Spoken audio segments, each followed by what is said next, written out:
반갑습니다. 6월 29일 월요일 마감 시황 전달해 드리도록 하겠습니다. 양 시장이 모두 하락세로 마감을 했습니다. 뭐 예정했었던 일이긴 합니다만 그래도 하락 마감하니까 기분 별로죠. 일단 가장 걱정되는 부분들은 내일 추가적인 하락이 나올 것인가 이 부분일 것 같고요. 그다음에 이제 반등에 실패한 이유 무엇이 있을까? 네, 수급의 매도죠. 일단은 양 수급 주체 외국인 기관들이 모두 다 매도로 전환됐기 때문에 이 부분에서 약간 이제 부담감이 좀 생기지 않았을까 생각이 됩니다. 매도가 많이 나오면 일단 주가는 하락할 수밖에 없는 그런 부분이라고 생각하시면 되는 거죠. 이제 가장 중요한 포인트죠. 이제 이 악재를 시장이 어느 정도까지 반영을 했는가, 그리고 시장은 어느 정도까지 다시 재차 반등을 해줄 수 있을 것인가에 대한 이야기가 주목이 돼야 될 것 같습니다. 좀 더 지켜보긴 해야 되겠습니다만은 아직까지는 그래도 부정적인 관점들이 조금 더 많지 않을까 생각이 됩니다. 차트 보면서 설명을 이어가도록 하죠. 자, 지금 종합주가지수 상황 보면은요, 2093포인트, 아침 시가보다도 더 밀렸어요. 아침 시가가 2105포인트였고요. 그 다음에 오전에 장중 최저가가 2098이었죠. 근데 그거보다 더 밀리는 형태가 나타났습니다. 그러니까 이게 저점을 여기서 잡아줘야 되는데 잡지 못하고 밀려 내려간 그런 모습이죠. 이게 그 10시, 11시 넘어가면서부터 주가가 계속적으로 하락세를 보였는데, 일단 마지막 시점에서 저점 반등을 좀 해주려는 모습은 좀 있었습니다만 역부족이었다라고 좀 보셔야 될 것 같고요. 이격도가 일단은 벌어진 상태에서 이평선 자체가 하향세를 그려주고 있기 때문에 현재 시점에서는 잘 돼야 횡보, 만약 여기서 반등이 나오게 된다면 조금 뭐라 그럴까요, 바로 올라가기보다는 내려섰다가 올라가거나 아니면 옆으로 조금 보합으로 시작했다가 올라가거나 그런 형태가 나오지 않을까 생각됩니다. 강력한 상승의 재료가 나오지 않는 이상은 좀 힘들 것 같은데, 지금 시장에서 강력한 상승의 재료 뭐가 있을까요? 특별한 게 없죠. 지금 뭐 보조 지표, 경제 지표들 발표가 되는 부분들이 당장은 시장이 이슈를 크게 줄 만한 그런 부분들은 없단 말이죠. 그래서 주 중후반으로 가야지만이 뭔가 이제 경제지표의 발표도 있을 거고요. 그 다음에 파월 의장의 어떤 청문회, 이런 경제 부양책에 대한 그런 어떤 발언들, 이런 것들이 나오겠죠. 현재로서는 이제 2차 확산에 대한 우려감, 그리고 2차 확산에 대한 우려감을 통해서 나오는 부분이 또 하나가 뭐냐면 이제 시장에서의 어떤 부담감이죠. 즉 경제 봉쇄가 새롭게 일어나게 된다면 지금까지 쌓아 올려놨었던, 또 지금까지 회복했었던 부분들 전부 다 내뱉을 수도 있다, 이렇게 얘기가 나오는 부분이 될 수 있기 때문에 여기서는 이제 부담감이 조금 커질 수밖에 없다고 생각하셔야 될 것 같습니다. 자, 코스닥도 잠깐 볼게요. 코스닥 같은 상황은 조금 더 나쁘죠. 아침에 이제 잡지 못한 상태에서 더 밀려버린 모습이고요. 아무래도 이제 코스닥 쪽에서는 급등했었던 종목들이 많았기 때문에 여기에서 추가적인 하락이 나타나지 않았을까라고 생각이 듭니다.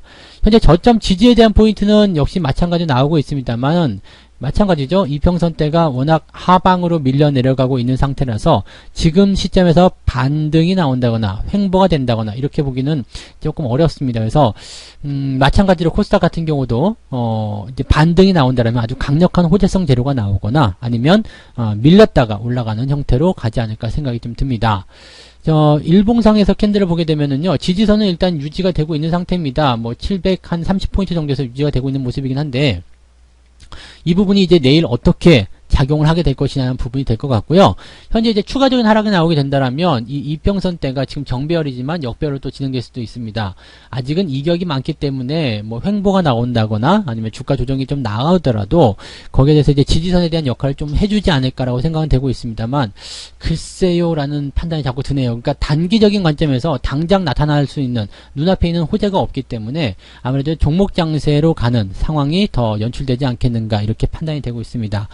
코스피 같은 경우도 마찬가지예요. 2050포인트에서 지지선이 있기 때문에 추가 하락이 나오더라도 크게 부담은 없습니다. 그리고 이제 2050포인트 정도까지 만약에 추가적으로 하락이 더 나오게 된다면 여기서 반등을 통한 주가 상승을 기대해 볼 수 있겠지만, 당장 내일 또는 이제 눈앞에 보이는 어떤 상황들 자체는 호재성 재료보다는 악재성, 그 다음에 우려감, 이런 것들이 더 크다라고 볼 수 있는 거죠. 그래서 여기에 대한 부담감이 좀 있지 않을까 생각됩니다. 주가가 밀린다라면은 우리가 2050포인트를 염두에 둬야 돼요. 그래서 2050포인트를 염두에 두고, 지금 코스피 지수가 그동안은 이제 데드크로스가 나오지 않았었는데 이 부분이 유지가 되면서 이제 횡보나 흐름으로 연결이 될 수도 있겠다라고 판단해 볼 수 있겠죠. 그러니까 그런 식으로 우리가 생각하시면 되겠습니다. 자, 그러면 이제 수급 동향을 조금 살펴보도록 하죠. 네, 수급 동향을 살펴보면 뭐 아침에 예상을 해드렸던 것처럼 그렇게 뭐 극적인 반전이나 이런 거 없었습니다. 연기금은 이제 순 매수로 좀 나서는 것 같았었는데 다시 순 매도로 전환이 좀 됐고요. 뭐 투신도 매도, 금융투자도 매도, 다 매도죠. 그래서 지금은 이제 수급 주체별 흐름을 보게 되면 계속 매도가 나오는 모양새입니다. 금융투자 같은 경우도 지금 조금 멈춰있는 그런 형태의 모습으로 가다가 다시 쭉 밀어버리는 형태이기 때문에 이 포인트는 조금 부담스럽다 이렇게 보셔야 되겠죠. 외국인 같은 경우도 마찬가지예요. 외국인들의 수급이 조금이라도 좀 도와주게 되면 괜찮을 거다라고 생각했었지만은 그냥 계속 밀어버리죠. 그래서 아침 시황에서도 설명을 잠깐 드렸던 게 수급이 이렇게 계속 밀어버린다라면 주가가 올라갈 수가 없어요. 특히 이제 외국인들 같은 경우는 이제 이런 외부 변수의 어떤 그 부담감 이런 것들이 굉장히 좀 민감하거든요. 그러다 보니까 아무래도 이제 주가 하락에 대한 포인트가 계속해서 나타났던 것이 아닐까 이렇게 판단이 좀 듭니다. 개인들 입장에서는 이제 이런 부분을 기회로 생각하는 그런 내용들이 좀 있지 않았을까 생각이 됩니다. 이제 쭉 밀어 올리는 그런 매수의 포인트를 좀 생각하고 있는데요. 개인들은 돈이 일단 많아요. 그래서 요즘에 이제 개인들 매수가 들어오게 되면 이거 봐라. 개인들이 매수하네. 그렇다면 주가는 또 상승할 수 있지 않을까 이런 생각이 좀 들기도 하는데요. 요즘에 이제 개인들이 계속해서 이 포지션들을 잘 맞추고 있기 때문에 개인들의 수급 동향을 조금 살펴볼 필요가 있지 않을까 생각이 좀 듭니다. 이 부분 조금 이제 살펴보도록 하죠. 매매 동향을 보도록 합니다. 확정 치수를 봐야 되겠죠. 6월 29일이니까요.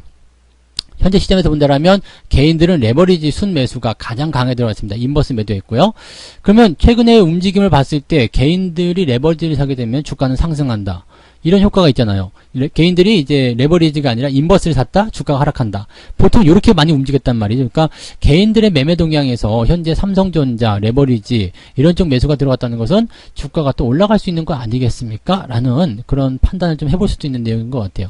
생각했던 것보다 오늘 주가가 많이 하락했다기보다는 그냥 무언가 좀 지켜지는 형태 그런 식으로 좀 움직였다고 봐야 되기 때문에 오히려 이제 그런 식으로 본다라면 개인들의 어떤 이런 매매 포인트가 조금 더 잘 맞는 것이 아닌가라고 생각이 좀 들기도 하죠.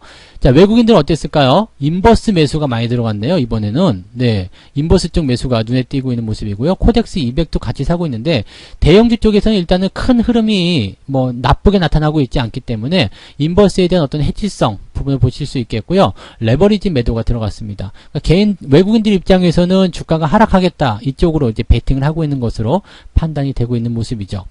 기관들은 어떨까요? 기관들 역시도 레버리지 매도하고요. 인버스를 가장 많이 매수한 포인트입니다. 즉 기관과 외국인들이 오늘 매도를 하면서 주가가 추가적으로 더 하락할 것이다. 이런 식으로 예상을 좀 해버린 거다. 이렇게 보시면 될 것 같은데, 주가가 이제 추가적으로 하락을 해버리게 된다라면, 뭐, 기관이나 이제 외국인들은 돈을 버는 입장이 되겠지만은, 최근의 흐름이 그렇지 않았다라는 것을 우리가 생각해 봤을 때, 이제 감을 잡기 좀 어렵죠.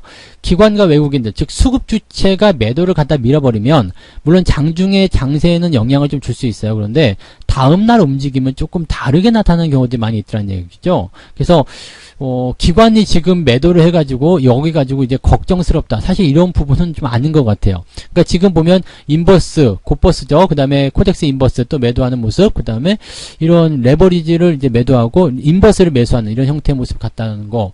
이렇게 본다라면은 뭐 기관들의 입장에서는 내일 일단 하락해서 시작할 것이다. 하락 출발할 것이다. 이렇게 예상을 해볼 수 있는 내용이잖아요. 근데 사실적으로 보게 되면은 네. 요즘에 잘 맞지 못했다는 부분에서 외국인과 기관들의 수급 동향을 조금 부정해보고 싶은 그런 생각이 좀 있다 보시면 되겠습니다. 그리고 기관들 입장에서 본다면 이제 코스닥 150 선물을 매수했는데 아마도 이제 이 내용은 대형주 쪽 장세보다는 좀 다른 쪽으로 뭐라 그럴까 개별주 쪽 움직임이 좀 나오지 않을까라고 생각하고 있는 모습인 것 같기도 하고요. 대신에 이제 코스닥 150 레버리지 매도를 했거든요. 그러니까 시장에 대한 방향에 대해서는 아직까지 좀 애매하지만 일단 선물 시장에 대한 포인트가 좀 올라설 것이다. 즉 지수가 내일까지 내리면 바닥을 잡아서 반등이 좀 시도가 될 것이다 라는 생각을 좀 하고 있는 것 같아요. 그러니까 단기적으로는 매도 포지션을 가지고 있지만 바닥을 잡고 올라설 수 있는 그런 포지션이 생길 수 있다. 이런 식으로 이제 구분을 좀 짓는 것 같고요. 그렇게 해서 주가가 만약에 저점, 지지대, 왜냐면 이제 지지선도 가까이 있잖아요. 코스피, 코스닥 둘 다 지지선이 가까이 있기 때문에 여기에서 저점 지지가 형성만 된다라면 추가 상승에 대한 포인트들을 밑에서 잡아서 갈 수 있을 것이다. 이렇게 판단해 볼 수가 있겠죠. 지금 현재 시점으로만 본다면 주가는 더 하락할 수 있다라는 어떤 배경은 가지고 있습니다. 그런데 개인들의 수급 동향을 봐서는 그냥 바로 올려놓고 시작했다가 다시 떨어뜨리더라도 일단은 반등할 것이다. 이런 예상도 좀 나오고 있는 거죠. 주가가 요즘에는 하락을 하게 되면 바로 반발 매수가 들어오면서 주가를 밀어 올리는 그런 형태로 가는 경우도 많이 있기 때문에 여기에 대해서는 우리가 조금 뭐라고 그래야 되나요? 그냥 단기적 변동성을 이용한 그런 단기 매매 이런 식으로 좀 보셔야 되나요? 그런 식으로 좀 우리가 구분하시는 것이 맞지 않는 생각이 들기도 합니다. 키워드는 외국인이고요. 그 다음에 금융투자도 키워드라고 볼 수 있을 것 같아요. 그래서 금융투자가 잡아서 올려주게 된다라면 장중에는 일단 이 영향을 많이 받게 됩니다. 그러니까 내일 우리가 보셔야 되는 부분들은 외국인과 기관들의 매도가 또다시 연결이 될 것인가 그 부분이고요. 아침부터 팔기 시작한다라면 아침에 올라서 시작하더라도 이 수급 동향이 나빠지게 됐을 경우에는 주가가 하락할 수밖에 없습니다. 그래서 수급 동향을 잘 체크하시면서 아침에 올랐는지 아니면 뭐 떨어졌는지 그 부분들과 함께 수급을 같이 연결해 보시면 내일 어떻게 대응을 해야 되는지 아침에 팔아야 되는지 아니면 기다렸다가 다시 사야 되는지 그 부분들을 좀 아실 수 있으리라 생각합니다. 현재 이 내용만 봐서는 내일 주가 상황은 그렇게 만만치는 않을 것 같아요. 다만 이제 오른 이후에 내리느냐 내린 이후에 오르느냐 아니면 그냥 횡보가 나오느냐 아니면 더 빠지느냐 뭐 여러 가지 방법들을 놓고 봐야 되겠죠. 지금의 수급 동향으로는 방향을 짐작하기 좀 어렵고요. 그냥 나와 있는 재료만 봐서는 주가는 추가 하락할 것이다 라는 전망을 일단은 보실 수 있을 것 같아요. 대신에 지지선이 가까이 있기 때문에 밑바닥에서 지지선 확인하고 재매수하는 전략도 필요할 것이다. 이렇게 정리를 해드릴 수 있겠습니다. 자, 그래서 오늘 마감 시황 이렇게 전달을 해드리고요. 네, 시장 약간 좀 불안할 수는 있습니다만은 그래도 뭐 일단 이 악재에 대한 부분들이 그냥 계속 확산이 된다거나 그냥 매우 위중하게 들어가는 모습은 아니죠. 그냥 적당한 통제 안에서 움직여준다면 조만간 이 부분들은 악재가 해소가 될 것이다. 그리고 준비되어 있는 경제지표들이 나오게 되면서 주가를 밀어올리게 된다면 상당히 좋은 흐름들도 기대해 볼 수 있을 겁니다. 그래서 그런 식으로 판단하시면 되겠습니다. 너무 걱정하지 마시고요. 추가 하락이 나오면 그래 더 살게 라는 생각 조금 여유있게 가져보셔도 좋을 것 같습니다. 자, 오늘 여기까지 이야기해 드릴게요. 저는 내일 아침 시황에서 다시 오겠습니다. 고맙습니다. 본 방송에서 제공되는 모든 정보는 투자 판단의 참고 자료이며 투자의 최종 책임은 본 방송을 이용하는 본인에게 있습니다.